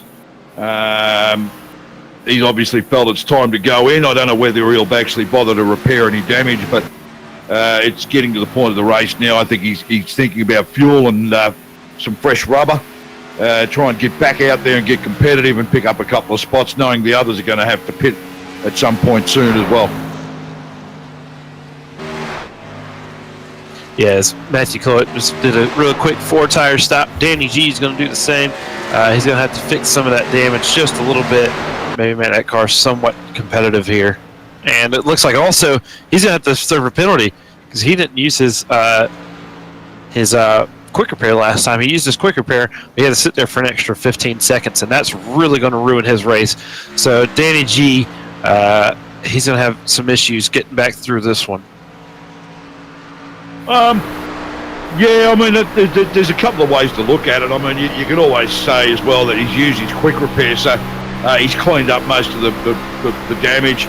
He's got fresh rubber, he's got fresh fuel, and he'll actually probably turn out to be the fastest guy out on track there for at least a few laps. until everybody else starts to pit as well, I guess. So now's his chance to actually catch up some spots. Mind you, he's a lap down in 15th, so if he's got the advantage of the fresh rubber and the cleaner bodywork after using the fast repair, then I'd say that he's going to actually start to make up some spots pretty big. He'll get back up onto the lead lap before too long. It depends on how long most of these guys hold out before they actually do pit, Ryan. Yeah, we'll see, because the longer you stay out, the more you're going to be losing pace. Currently, Matthew Cloet is the first car that is on new tires, and we'll see what he has lap time-wise coming across the line here. He's going to end up with a 30.6. Leader Bruce Smith has a 31.9, so he's looking at almost a second and a half difference between old and new tires. So every lap that Matthew Cloet runs, he's going to have a second and a half, and eventually that's going to put him in front of Bruce Smith here. Yeah. If he stays out for too long. As Jason Martin continues his charge, he must have... Where is he? Oh, he's up to second place. Sorry, I thought he would... Yeah, I thought he must have pitted because I couldn't see him on the list. But no, he's in second place. Stephen Williams third. Edward Foster still positioned in fourth place. So that's a great effort from Edward. He's had a couple of hiccups tonight with a couple of minor things going wrong and pushing him a few spots back in the field. But back up into fourth spot at the moment with Dwayne Priest in fifth, Darren McKenzie sixth, Phil Otto up to seventh. That's great to see. Dave Douglas eighth, Josh Micklemore ninth, and then you've got the first of the lap down cars, which is now Matt Cloet, because I'm guessing he's actually gone into pit, is it? Yeah, they've all, if they're a lap down, they've pitted. Josh Micklemore just pitted, so his position is not going to be reflected until he crosses the line. So he is not in ninth. He's going to be moved back a few positions. But everybody who is on a lead lap has yet to make their final stop of the race. Or it might not even be their final stop. We might have one more to go, depending on how the race pans out. Yeah, you can see the difference there at the moment. Now I'm looking at Bruce Smith, and he's now pulling into the pits because James Zeitz down in 15th and 2 laps down absolutely made him. He just embarrassed him with speed. So Bruce obviously suffering from tyres, I'm guessing. So the car looks fairly straight. I don't think he's had any incidents tonight. Looks like he's managed to keep it off the wall. So with fuel and tyres, I expect to see Bruce pretty much push his way back towards the front, Ryan. Yeah, and Edward Foster, he didn't pit very well. We'll say that. He came into the pit and he ended up spinning it around and tapping the wall real good. So he's messed up that front end just a little bit. I don't think it's going to be too bad, but I know it's going to be a little bit of a laugh after the race to talk to him about it. He's not going to be too happy about it, but after the race, Edward, he's always got something to smile about. Well, yeah, after he's got a couple of minutes to let the steam run out of his ears, I guess. But he'll be upset with himself about that. He'll know he's the only one to blame for that one, so he'll get on with it and make it happen. He knows what he's got to do for the rest of the race. And on lap 78, I believe it is, actually we're up to 79 as Darren McKenzie leads this one at the moment. Now we've just clicked over lap 80, so we have 30 laps remaining. And we've still got, 5 cars left on the lead lap, so those guys are obviously yet to pit. Bruce Smith is the first car a lap down. So when the cars in front of him, those top 5 do actually pit, you'll see Bruce Smith effectively move back to the lead of the race. I don't know if he's going to move back to the lead of the race because Matthew Cloet has already pitted. He's ahead of Bruce Smith, like we were talking about earlier, and he's not even Bruce Smith isn't close. Matthew Cloet has almost a straightaway lead because he pitted about 10 laps ago. So he's got about 10 laps on his tires. He's running a 31.1 currently. whereas Bruce Smith is running about a 30.6 to 30.7 on those brand new tires. So yeah, he's running a 30.8. So Matthew Cloet has a massive lead. He just ran a 31.3. If the race goes green, he might be able to keep up, but if not, Matthew Cloet might have gotten a really, really nice pit strategy there, because he is miles ahead of everybody. Yeah, currently showing 7 seconds ahead of Bruce Smith. Yeah, sorry, mate. I didn't mean to cut you off there. I hadn't actually realised Matt Clark was in that bunch, so I was just looking at the 5 cars that were there and didn't actually notice him right in the middle of it. But Bruce Smith's got himself back on the lead lap now, and I'm just also looking at Jason Martin at the moment, who's sitting in about 5th spot, back on the lead lap. And Josh Micklemore a lap down, who's actually right behind him on track position. He's in 6th place, and he's actually trying to chase down Jason Martin. But both of them are on hot on the heels of Bruce Smith, who's sitting in 4th position. And we still currently have Darren McKenzie leading this from Dave Douglas in 2nd and Matt Cloet in 3rd. And we know that Matt Cloet's got newer rubber and more fuel on board. Yeah, Matt Cloet is the first car who has pitted. And we see he's really starting to make up all that ground that Dave Douglas and Darren McKenzie are leaving out there on the table. Dave Douglas is currently made his pit stop, so he will start to drop on your timing score there. Darren McKenzie is still the only one. Oh, he actually missed his pit stall. He actually missed coming into the pits. It looks like he tried to come into the pits, but he just got really, really loose coming off 4 and spun it around, so that's not going to help his day out at all. And in order to avoid any chance of a penalty for an incorrect pit entry, he's actually driven around in a half circle and re-entered the pit correctly, which is probably smart. I mean, it's no good continuing on from the position he was in, because if he'd gotten a pit penalty for the incorrect entry or unsafe entry, he may very well have had to come back in again, and he would have had to serve that under green. He couldn't, so not much chance that he would have actually benefited out of that. It would have actually hurt him twice as hard as what he just did. So he's now exiting the pits. Still got him listed as being in 2nd, but I've got a feeling next time across the line he will actually drop a couple of more spots, as he does right about now, as the others actually all get across the line. So we see Matt Cloet leading this one from Bruce Smith, Jason Martin in 3rd, Josh Micklemore 4th, Mirko Doutnak up to 5th, Stephen Williams 6th, Norman Clark back up to 7th. That's great to see. With Dwayne Priest 8th, Danny G in 9th, Edward Foster 10th. What have we got? Dave Douglas 11th, as Bruce Smith passes Darren McKenzie, who now is, he's a lap down, because that 2nd place has just passed him.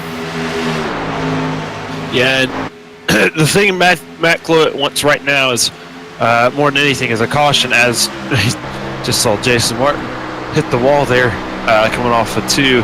But the biggest thing that he wants right now is he wants a caution. So does Darren McKenzie. Darren McKenzie would love a caution right now, so that he can stay on these tires and get his lap back, and everybody else is going to pit. But also, Matt Cloet wants to get on even tires. Right now, he's running a 31.6 to Bruce Smith's 30.94. So Bruce Smith is on his way back to taking that lead, and Matt Cloet is right now sitting like a duck, because he is currently about almost 20 laps on these tires, where everybody else is just about 10. Yeah, so a caution is obviously going to benefit a couple of these guys. Bruce Smith, of course, will be real happy if there isn't one, because he's flying at the moment on that fresh rubber and not really needing any assistance from pace cars or anything like that, as he puts another lap on Phil Otto. Bill's sitting back in 13th now. He's had a little bit of an up and down one. It was great to see him in the towards the front there earlier, but we've got Matt Cloet and Bruce Smith now, and Bruce will actually make the pass. His tyres will actually help him there. He'll take first back from Matt Cloet. Matt really has got to hope for another pace car period. Bunch the field up and slow Bruce down while he actually gets in there and gets some more rubber on the car to be a bit more competitive to close out the last 20 or so laps of this race. Yeah, it was actually Darren McKenzie. Bruce Smith is still behind him right now. He's starting to size him up for that first position here. Darren McKenzie was just unlapping himself. But Matthew Clout knows this track all too well, as he is just going to continue making sure he didn't get a highlight, but he actually puts himself into the wall, and that's going to make it easy for Bruce Smith to take the lead here in the race here. We're completing lap 91 here as Matthew Clout tried to go underneath. It looked like he was about to try to go for it, but not so much. And you're going to see Bruce Smith here just kind of starting to walk away from Matthew Clout as we work lap 91 of 110 laps. A great view just a minute ago there out the back of Bruce Smith's car at the front of Matt Clout's vehicle. Yeah, fantastic camera view. As we go on board now, we've got that appears to be, is that James Zott? That says Matthew Clout. Okay, so we're on board with Matt Clout. And yeah, that's just looking pretty good. There's a bit of a gap there. Bruce Smith's just pulling away from him with that better rubber. We'll just have to wait and see and hope we've only got more 18 laps to go. So Matt is going to suffer on those tyres, unfortunately. Bruce Smith's just got a little bit of an edge because he pitted about 15 to 20 laps later. As we start to see battle for 6th is starting to heat up, or battle for 7th is starting to heat up between some teammates here. You got Edward Foster and Dave Douglas both right on top of each other for that 7th and 8th position. Those RCD cars, they were really fast at Talladega, finishing 1-2 with these two up at the front. Edward Foster taking his first ANZCAR win here in the Xfinity Series. So it's really interesting to see he's used that and really started to get some really good finishes out of it. Currently in the 7th position here at Kansas.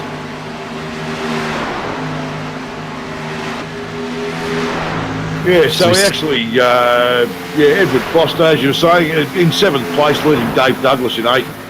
Danny G still plugging away. He's back up to 9th position now. And Norman Clark still holding on to a top 10 spot. So, yeah, just one of those up and down nights, I guess, for Norman. Starting on pole, and he's been up and down all the way through the field. I think at some point he's had just about every position in the field. And back up at 10th position now, with James Zeitz back up to 11th. Although he's, according to what I've got here, he's just been passed by Darren McKenzie. So James Zeitz back to 12th. Phil Otto in 13th. Daniel Stevens 14th. And from Phil Otto onwards, they're a lap down. Mirko Doubtnack one down on 15th. Riley Curtis 16th at 2 laps down. And it looks like, is Roger Clark actually out there, or is he put it on the transporter? It looks like he's actually retired for the night. Yeah, and you get currently, if you're joining us late here, it's a late Friday, Thursday night here, and currently got Bruce Smith leading this race. We're working lap 97 of 110, so not much longer until Bruce Smith is going to take this win. Jason Martin currently running in that 3rd position, started in the 15th position. Josh Minklemore started in 16th position, running 4th. Stephen Williams started in the 14th position and finishing 5th. So it looked like it was just a case of if you started in the back, you didn't really get caught up in the mess, because everybody who started in 8th, 9th, 6th, 12th, and 5th are all lapped down or out of the race, whereas everybody who started in 15th, 16th, 14th, 11th, those are the guys who are rounding up the top 10 there. Like Jason Martin. Jason Martin and Josh Micklemore, who I know Jason started back in about, 15th, 17th or something. Currently sitting 3rd with Josh Micklemore right behind him on 4th. Or in 4th, pardon me, but Bruce Smith leading this one from Matt Clout, and Bruce has got about 10 and a half laps to go before he claims victory in this final round of the Thursday Night Thunder Series, hosted by ANZCAR and streamed live on RRTV, thanks to APCS. Matthew Cloet has almost put it into the wall. He did put it in the wall, and his car is going all the way across the field, and that's going to ruin his second place finish that he had going. He had just tapped the wall the lap before, and Riley Curtis behind him is about to wreck too. It is all going on right now. Oh my gosh, it looks like a speedway out here with Riley Curtis and Matthew Cloet. They're all over the place. We watched the replay for Matthew Cloet coming off turn 4, and Riley Curtis has ended up throwing it into the inside wall. Will not bring out a yellow. Okay, well, that's good news. No, yeah, well, it's bad news for Matt Cloet, actually, because he could have done with it. Those tyres would be getting a little bit beyond. Oh, yellow come out. Yellow. James Zeitz. James Zeitz ended up into the wall, and he did exactly what we saw earlier with our first incident, but it has caught up Matthew Cloet in it also, and this is going to bunch up the field for the final couple of laps or so. I'm not sure exactly what James Zeitz was doing there at the bottom of it. Yeah, not sure. We've got 10 laps to go, so by the time we go green, we're probably looking at around 7 or 8 laps, and the field bunched up, and just about everybody on fresh rubber. So that's going to make it pretty interesting, Ryan. Yeah. So it's going to make it super interesting. Oh. I just really have no idea what James Zeitz was doing there after he wrecked. He wrecked, and then he just kind of kept rolling down the field, and it collected Matthew Cloet, and it gave him even more damage. Yeah, no, well, Matt won't be too happy about that, seeing him roll down the track in front of him. Yeah, I'm not quite sure what James was doing with that. But, yeah, look, that's 9 laps to go. We've got, probably 7 or 8. We'll have competitive laps as long as nobody else has a bit of a sneeze. And it's going to be a drag race to the finish, Ryan, because everybody should be on fresh rubber and bunched up together from behind the pace car. Yeah, it'd be interesting to see if somebody does a different strategy and doesn't, they all stay out. But it looks like a lot of these guys are just going to try to get their lap back, as Daniel Stevens does get the lucky dog. So that will put him back to the lead lap, and he'll get a chance to get fresh rubber. But it looks like everybody's just going to stay out here. Yeah, I actually was sort of had it halfway in my mind that Bruce Smith would stay out for that last 7 or 8 laps under green on the tyres and fuel that he had. But he's actually opted to go in and get some fresh rubber on, knowing full well that Matt Cloet's going to have brand new tyres on. So it's probably just playing it safe more than anything. He's got the front position.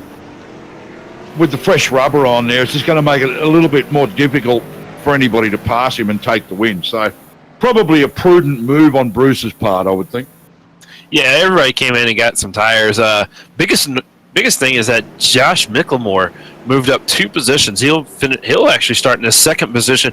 That's going to put Jason Martin on the inside at 3rd, and Matthew Cloet might actually be able to stay in front of Jason Martin as he will restart in that 4th position. So it's going to be interesting to see these final couple of laps here, and we're going to see what's going to happen, because it's going to get really rowdy really quickly. Hopefully it stays green for these final couple of laps so we can race it out.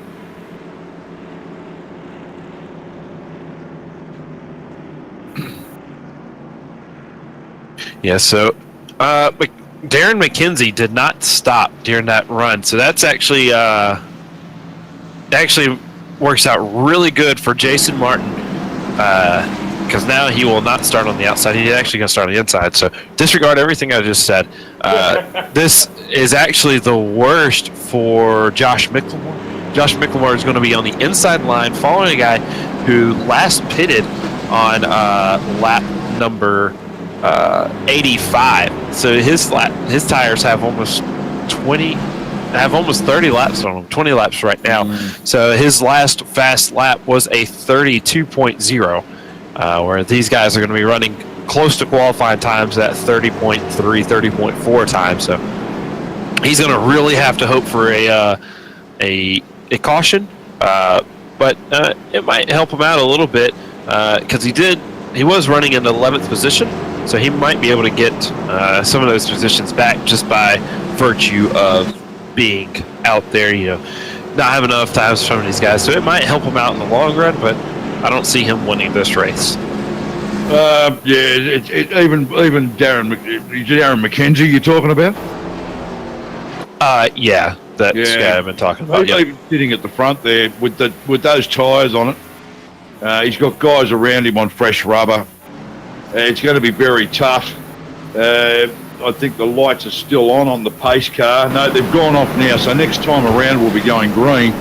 That's going to make it about 4 laps under green, and I don't think he's going to actually be able to hold out Bruce Smith, who's just gone and done a pit stop.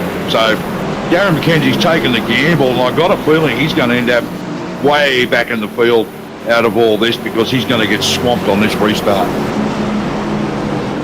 Yeah, it's just about what I was talking about. You know, he's going to hope and pray for he finishes above 11th position because that's where he was.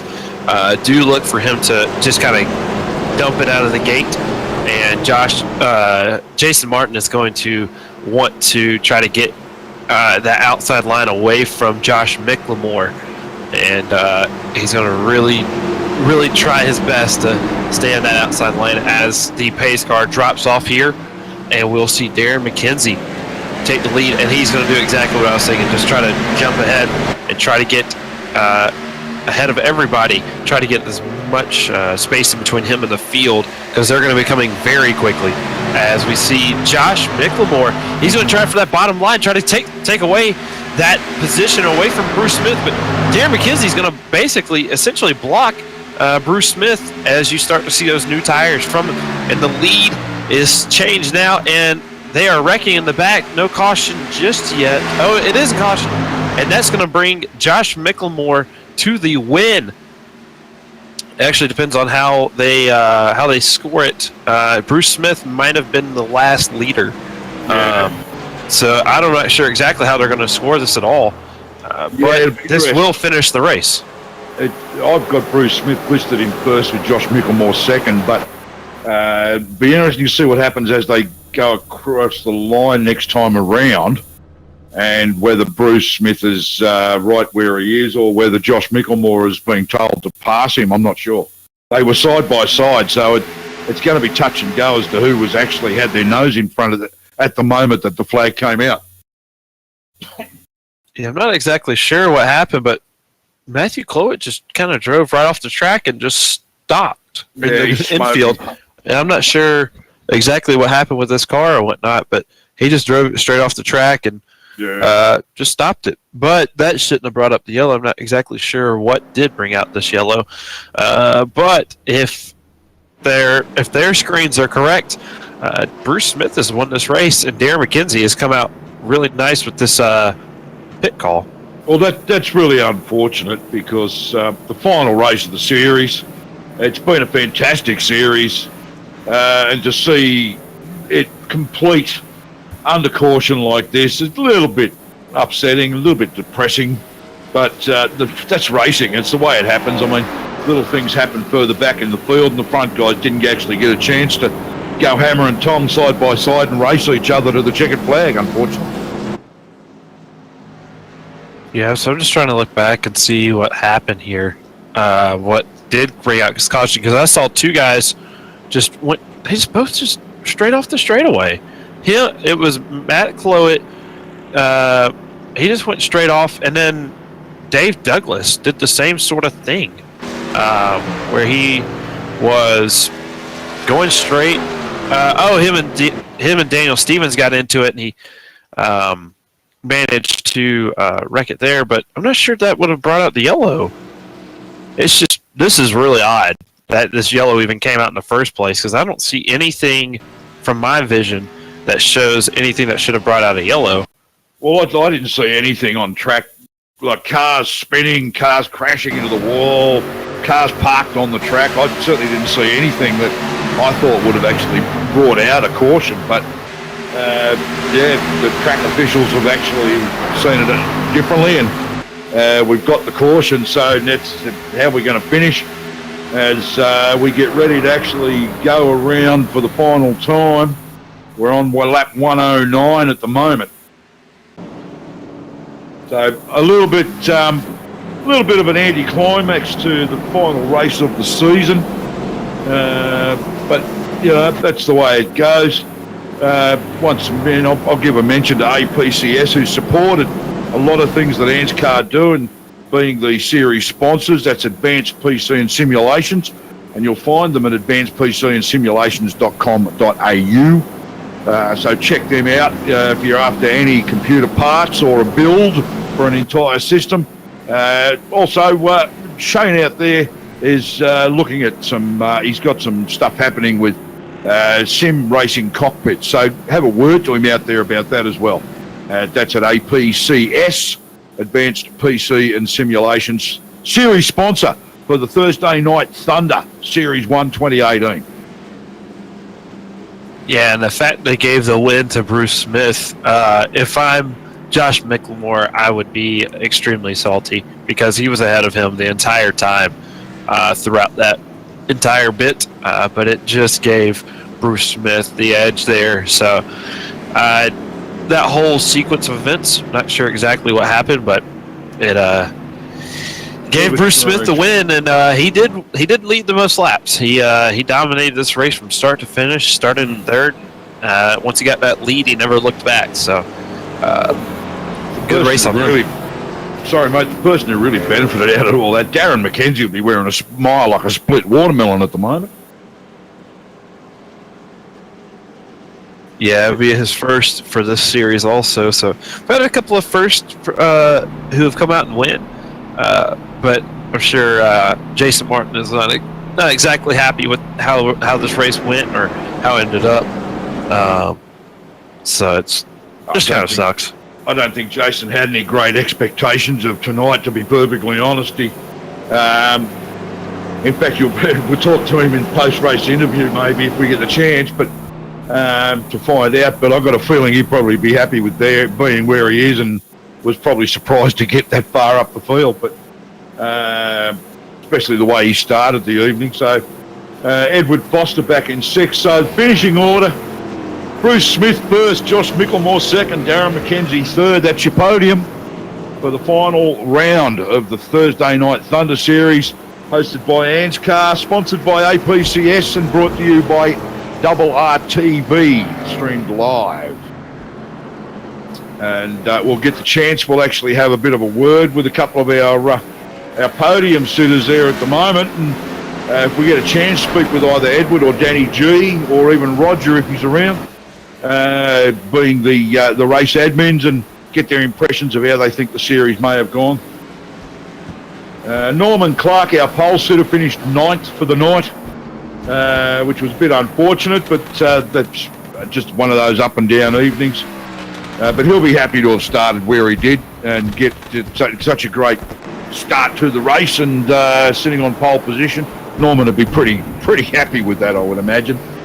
Just a shame that the rest of the race didn't go quite as to plan. Yep, so we'll let these guys get wound down. Bruce Smith does his honorary victory burnouts, as he will be the final race winner here in the 2017 season of the Thursday Night ANZCAR Series.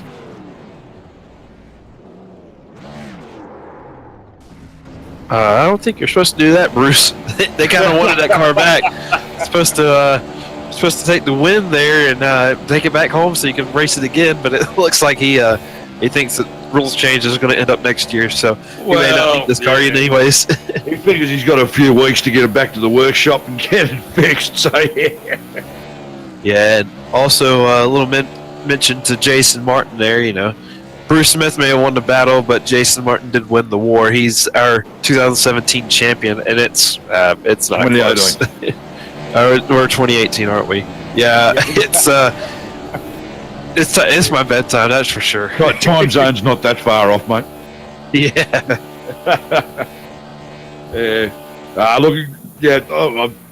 Thanks to you, Ryan. I mean, I know you're a bit under the weather tonight. Your allergies are playing up. You're just not well.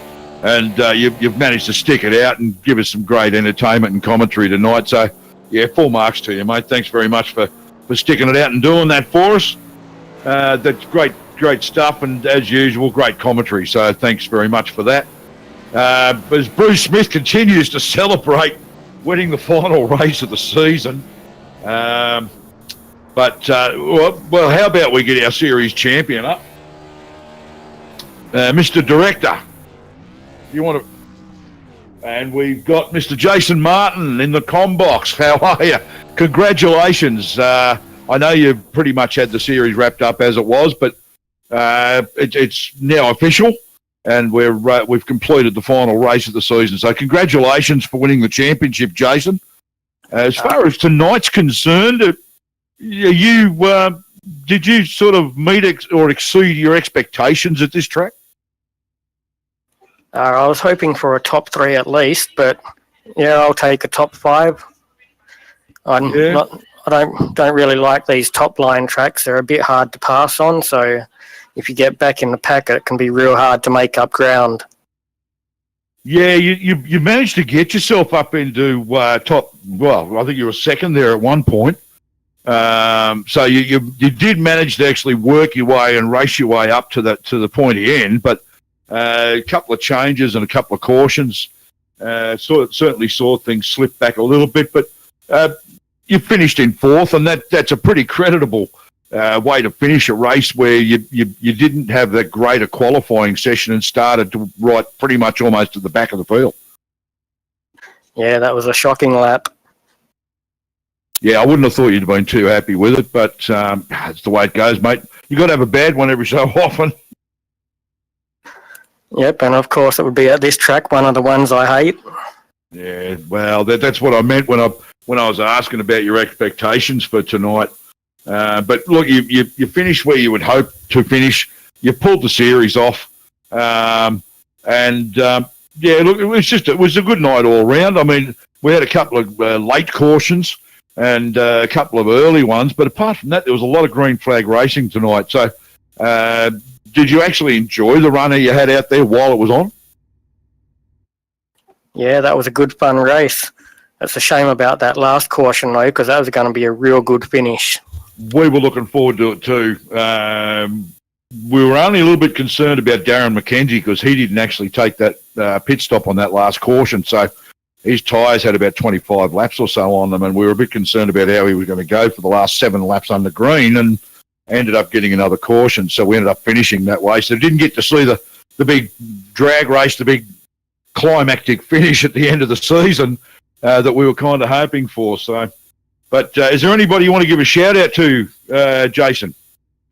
I just got to thank ANZCAR for the series, for broadcasting it, and got to thank ANZCAR for putting on a wonderful series and all the drivers that took part. Ryan, have you got any questions for Jason before he goes? Not much. I mean, it looks like you answered about everything that I was going to ask him anyway. So, looks like you got about what I was looking for. All right, no worries then. All right, Jason. Look forward to seeing you in action again next season. It kicks off in a few weeks' time. We're just waiting for the announcement for the schedule for the series, so that we know what we're doing and all that sort of stuff. There's some big things coming in Series 2 for ANZCAR in all the vehicles, so we're looking forward to getting the Thursday Night Thunders back up and running again as well in a few weeks. So we look forward to seeing you then. All right, thanks, mate. It's going to be a good series next when it starts. Yeah, no worries at all. Thanks, Jason Martin. Congratulations to our 2018 Series 1 Thursday Night Thunder Xfinity champion.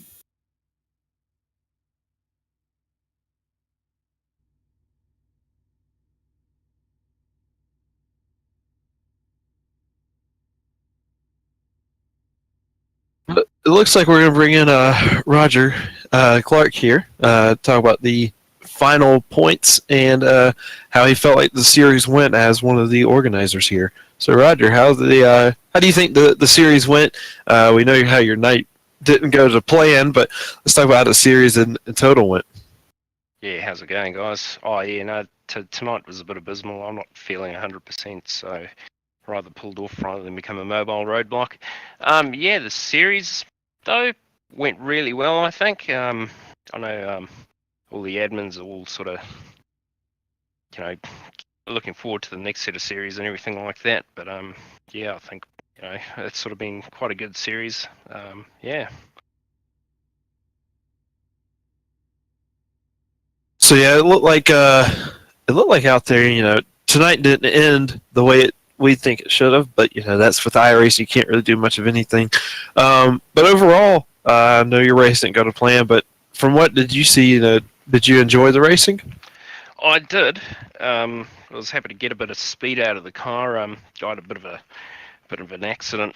Sort of, I think it was on lap 3. I kind of nudged the wall going through the centre of 1 and 2, and that sort of broke all my aero.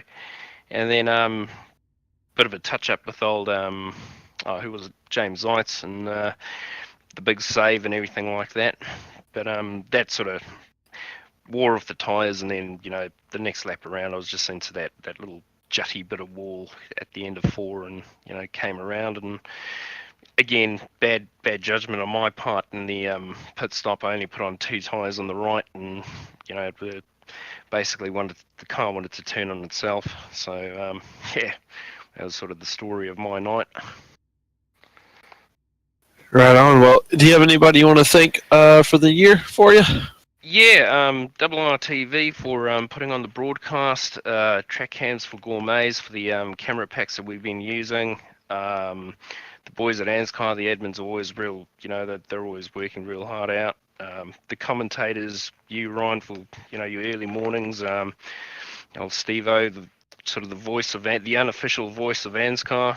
The drivers, without them we wouldn't be anything. Team I run for, MFR, all our sponsors, WRTV, Auto Kings, WP Concreting, all those guys. But yeah, sort of also going forward, Sunday night I'll put out a bit of an announcement on the web page for what we're up to for the next few weeks whilst we get everything in place for the new series of trucks, K&N and Thunder. Sounds good. Yeah. Also, don't forget Coke 600 this weekend. If anyone wanting to jump in there, be in before qualifying starts, because we do a live qualifying, which is quite good. And then generally when that wraps up, there's a bit of a pre-race interview and everything like that.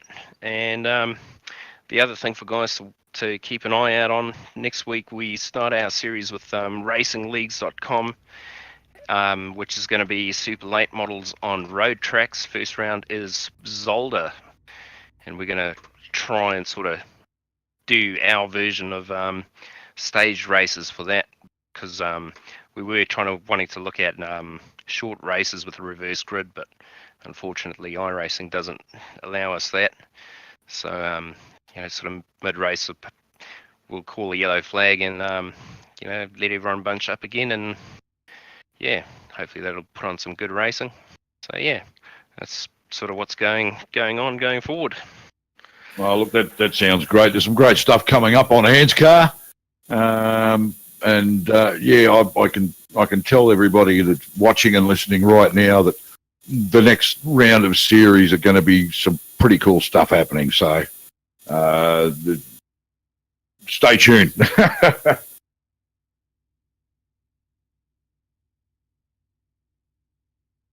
Right on. So it looks like we're going to bring in Edward Foster here for the final car of the year, or we're not. I think we're going to start talking about points.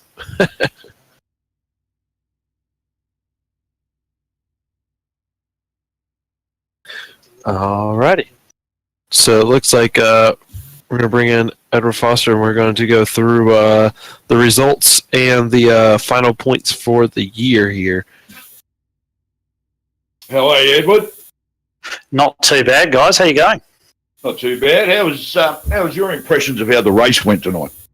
That was just really, really entertaining, I thought. I hope it looked that way from the outside, but to drive in, it was absolutely great. Obviously, had a pretty ordinary qualifying, started from right down the back and managed to get up and pass some cars and really get that high line working and make my way up, and made a mistake in the pits and then had to do it again. There are a couple of guys there that I reckon I passed about 3 times tonight. So I had a really good battle with Daniel Stevens. I had a great battle with a couple of other guys as well, and it was just really, really enjoyable.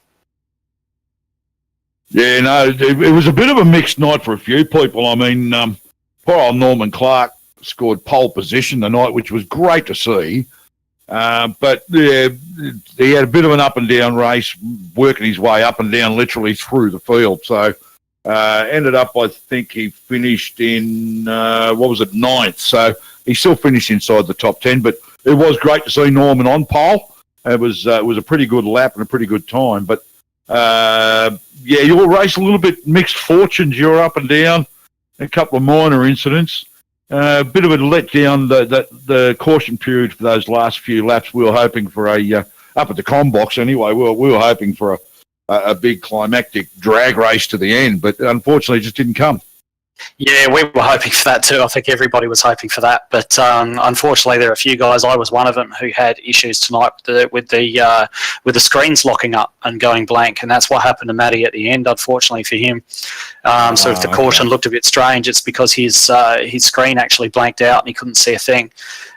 Same thing happened to Danny Stevens about half distance. The same thing actually happened to me quite early on when I was running up in front of Jason Martin. And I sort of was lucky enough that by the time that my system had sorted itself out, I was still on the track and still running, but those guys weren't so lucky. So, it's just one of those things with sim racing, I suppose. You are at the mercy of your equipment, very much the same as you are in real-life motorsport, and sometimes it plays your way and sometimes it doesn't. So, it would have been wonderful to have that 5-lap hard run right there at the end. I was pretty optimistic of making up some spots if that had happened, because I've been reasonably well able to overtake people all night. But I'd already made up 2 by the time the yellow came out, and we were only a little way down the road. So it would have been nice, but that's the way it goes. Yeah, strangely enough, Matt Cloud had exactly the same issue in the Cars of Tomorrow race a couple of Tuesdays ago. He did indeed, yeah. His screens blanked out completely at Talladega, and he went to the infield. Whether he could even see that he was going to the infield, I don't know, but and then ended up pointing his way back onto the inside line on the track. And, he apparently had no vision whatsoever. So, that was a bit strange. So he's obviously got some issues to look at as far as that's concerned before the next season kicks off, so that he doesn't have to have his races affected in that way, I guess. So, but that's something he's just going to have to sort out himself. But look, it was a great race. It was just a shame about the yellow finish for the last race of the year, but there's been some fantastic racing, a great season. It's very easy to be happy with the season that this has just taken place. It's great racing, great quality of driving. Little things happen, but that's motor racing. So, I think, being an ANZCAR admin myself, I'm pretty proud of what has been put together and what you guys actually organised, and that ANZCAR's got its name on, because it's just been some fantastic racing and a very quality series. Yeah, you must be absolutely stoked with the way it's all come down. Yeah, I'm over the moon with it. I honestly couldn't be happier with how it's gone. We've gone from running one series, one broadcast series, and a couple of other smaller ones just on the side. Now we're running 4 series with a real structure of promotion and relegation, and good guys working their way up into the top levels, and a real progression for those guys who've got the capability. And it's just a testament to the effort that all the guys put in. And obviously Roger had a bad night tonight, having to pull out because he was feeling ill, but he's put in a huge amount of work, and Danny G, and obviously yourself, Steve, and not to mention RTV and all the work that Bernie does and everything, putting us out into the general public can view us. And we've got Ryan staying up till all hours of the morning, and Gary and Brad who stay up to all hours of the morning to commentate on the cup races for us as well. So it's a massive team effort from everybody, and genuinely could not be happier with how it's going, and it's only going to get better. We've got massive plans for everything coming along. It's going to be bigger and better next season, and hopefully it just continues to grow and grow and grow, because we're loving every minute of it. Well, that's it. Yeah, look, as somebody who runs in the truck series, when the split was made with the Thunder, What I really found was impressive, and anybody who's listening, who's looking at joining any of the series next year, and you want to kick off in the trucks and get into the Xfinity later on. Look, that by no means isn't a rookie series. I can tell you, like, we've got some brand new guys in there. We've got some fresh faces that have done some racing but have never raced in that series or with ANZCAR before. By all means, as the old saying goes, do yourself a favour and get into that truck series on Monday nights when it kicks off again in 2 or 3 weeks' time. Because to be honest, everybody makes a mistake once in a while. Sometimes it's circumstances, sometimes it's mechanical, sometimes it's technical. But I've got to tell you, the quality of the driving in that truck series, it's certainly not like any rookie series or anything like that. It's really a quality series all on its own feet. And then, the quality in this series, I think, has really shone through. Plus the other series that are going on at the moment with the Cup coming up on Saturday for the Coke 600. It's just going great guns at ANZCAR at the moment. So great to have ARRTV and the associated series sponsors along as well. So hard work from everybody involved, as Edward said, and that's what's produced some great racing and some quality series, I think. Yeah, and I agree. And we've got big plans for the truck series as well. We don't just want it to feature as a development series for the Thunder. It always will remain in that role, but it's also we want to build it into a great series in its own right, that people who may not be available to race on a Thursday night or just really enjoy driving the trucks, that they may be wanting to stay in season after season. So there's got a live broadcast coming up for next season and so on. So it's future's looking good. Yeah, no, it sounds good. Well, I'll hand over to Bernie. He wants to do some points, and we'll finalise the way things have turned out. Fantastic. Thanks for that, Steve. Yeah, the first thing, folks, let's go through the final results of tonight's race. It finished on a little bit of an anticlimax, but all in all, the race was absolutely awesome. So Bruce Smith in the number 13 takes the win at yellow on the checkered there. So he led 93 laps. Josh Micklemore comes home second at the line. When the yellow came out, they were separated by 1/100th of a second. So Josh nearly snatched the win there.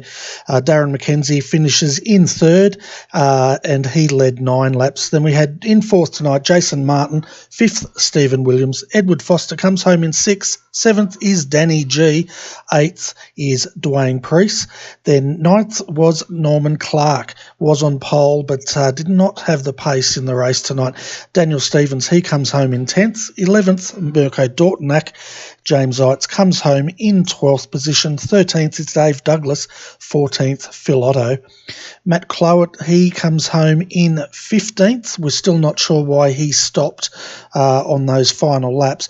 Riley Curtis, 16th. 17th was Roger Clark, who, unfortunately, as you said, Roger, you're a little bit ill tonight, mate.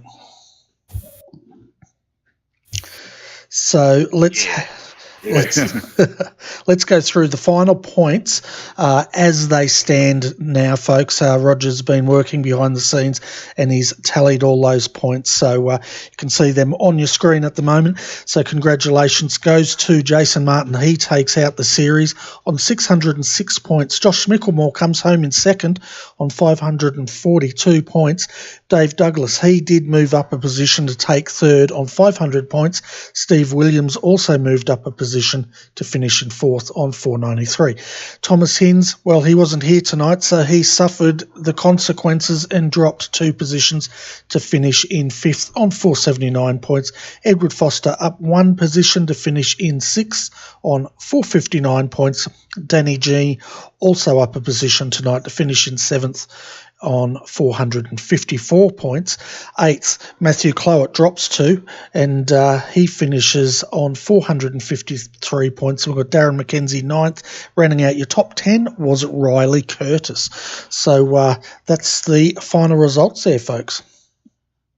Yeah, look, fantastic stuff. With the positions swapping around a little bit and getting a good result for the series. With such a strong field, Bernie, it's a little bit difficult to really say anything other than it's just been great racing by everybody concerned. Oh, it's absolutely awesome racing. It has been all season, and I'm really excited to see what next season brings, because it's definitely shaping up to be absolutely awesome. The racing tonight was great, and you know, we're getting a lot of these green runs, and that's exactly what we want, and we want the close finishes. So, folks, looking ahead, tomorrow night, really, we've got the Australian Online Supercar Championship coming to you live. It's going to come on a little bit early because we've got the Grid Talk pre-race show. That'll be brought to you by, I've got blank now. Nick Hausler and Wayne Pengilly will be bringing you that, and then I will be commentating with somebody else who I've got to find yet. So that's tomorrow night around about 6:45 p.m. That'll kick off. It's the Gilles Villeneuve 650 Enduro race, and the guys will definitely be licking their wounds after last week's action-packed Zolder sprint race, that's for sure. Then moving into Saturday, we have the Cup Series. And Roger, what time do we kick that off on Saturday afternoon? The qualifying, you just caught me a bit. Yeah, I know. I'm like that. It's cool. Oh, that's good. I'll just quickly pull it up. Qualifying starts at 4:20 NZ time, so I think that is 2:20 Eastern. Yep. And like I say, that's a live qualifying, so everybody's going to go out and get their 2 laps. They'll be called out to do the laps as we did at the Bristol race. And the race itself starts at 3 p.m. Eastern, 5 p.m. NZ. Yep. So practice is at 10 to 1 Eastern and 10 to 3 NZ. So if you want to tune in, folks, to the live broadcast, we'll be kicking off at 2:10 p.m. GMT plus 10, and that'll be on YouTube, Facebook, Twitch. I wish we could send it to Twitter, and Mixer, of course. So you can watch that. Then 10 o'clock Saturday night, we'll have Wee Han Chan and Scott Newton back to call the Sim Races Asia series. So still a lot of racing ahead this week. But all in all, I should also thank the guys that organised this series, Steve, the voice of ANZCAR, as well as Ryan. He's up, I don't know what time it is there, must be about 8:30 a.m. American time. So thanks to all you guys as well to help make this broadcast happen. Can I do a quick plug? Yeah, I'd like to give a little bit of a quick plug to the Truck Series sponsor, 131 Web Radio. Saturday morning, 7 a.m. till 9 a.m. Saturday morning Australian Eastern, which I think works out to be something like 9 p.m. Friday night GMT. If you don't get sick of the sound of my voice, check it out. 131 Web Radio on 131 Retro, which is the actual station. 70s and 80s.